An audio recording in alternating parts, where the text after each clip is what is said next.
किसान आंदोलन की ये लड़ाई अब आर पार की बनती जा रही है।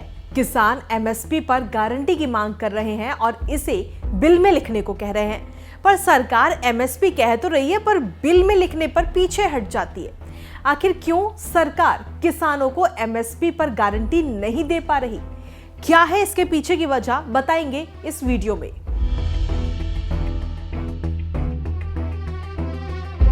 केंद्र सरकार कृषि लागत और मूल्य आयोग की सिफारिश पर हर साल 22 फसलों के लिए न्यूनतम समर्थन मूल्य यानी कि एमएसपी तय करती है। इनमें से खरीफ सीजन की 14 फसलें हैं और रबी की 6 फसलें। इसके अलावा जूट और कॉपरा के लिए भी एमएसपी तय की जाती है। वहीं गन्ने के लिए फेयर एंड रिम्यूनरेटिव प्राइस यानी कि एफआरपी तय की जाती है। एमएसपी पर सरकार सिर्फ धान और गेहूं की खरीद व्यापक पैमाने पर करती है, क्योंकि राष्ट्रीय खाद्य सुरक्षा कानून के तहत सार्वजनिक वितरण प्रणाली के लिए इन दोनों अनाज की जरूरत होती है। दलहनों और तिलहनों की खरीद भी प्रमुख उत्पादक राज्यों में होती है, लेकिन ये खरीद उसी सूरत में होती है जब संबंधित राज्य फसल का बाजार भाव एमएसपी से कम होने पर इस बाबत प्रस्ताव केंद्र सरकार को भेजता है। अधिकारी बताते हैं कि एमएसपी के निर्धारण का मतलब ये है कि किसानों को फसलों का इतना भाव अवश्य मिलना चाहिए। इसलिए जब किसी दलहन और तिलहन फसल का बाजार भाव एमएसपी से कम हो जाता है तो वहां सरकारी एजेंसी किसानों से एमएसपी पर खरीद करती है। मगर ये संभव नहीं है कि सरकार ही किसानों से सारी फसलें खरीदे। इसलिए जब कुल उत्पादन का करीब 1/3 तक सरकार खरीदती है तो स्वाभाविक है कि वहां बाजार भाव ऊपर आ जाता है।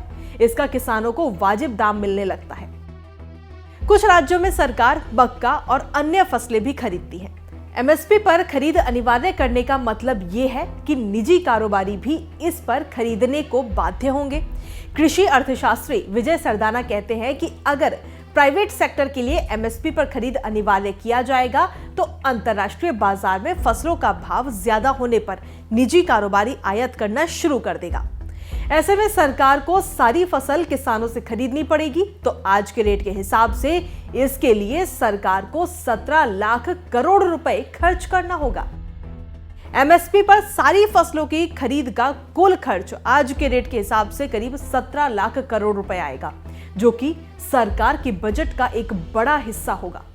इसके बाद 1 लाख करोड़ रुपए फर्टिलाइजर सब्सिडी और 1 लाख करोड़ रुपए फूड सब्सिडी यानी खाद्य अनुदान पर खर्च हो जाएगा।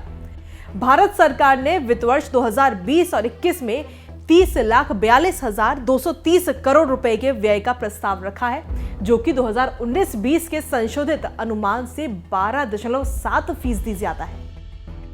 एमएसपी की गारंटी देने पर सबसे बड़ी मुश्किल यह है कि सरकार को इस बजट का एक बड़ा हिस्सा एमएसपी पर ही खर्च करना होगा।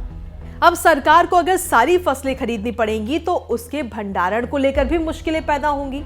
एमएसपी अनिवार्य करने में एक फसल की क्वालिटी को लेकर भी मुश्किल आएंगी, क्योंकि ये तय करना होगा कि किस क्वालिटी का एमएसपी होगा और उससे कमजोर क्वालिटी का क्या रेट होगा और कौन उसे खरीदेगा। एमएसपी पर सारी फसलों की खरीद पर 17 लाख करोड़ रुपए खर्च करने के लिए सरकार को सभी क्षेत्रों में 3 गुना टैक्स बढ़ाना पड़ेगा, जिसके बाद ना तो निवेश आएगा, ना निर्यात होगा और ना ही रोजगार पैदा होगा। तो इन तमाम कारणों से सरकार किसानों को एमएसपी की गारंटी नहीं दे सकती। अगर देती है तो 3 गुना ज्यादा टैक्स भी जनता से ही वसूला जाएगा। हमसे जुड़े रहने के लिए हमारे YouTube चैनल को सब्सक्राइब करें और नई वीडियो की नोटिफिकेशन के लिए बेल आइकॉन को दबाएं। अगर आप ये वीडियो Facebook पर देख रहे हैं तो लाइक जरूर करें और ज्यादा से ज्यादा शेयर करें। धन्यवाद।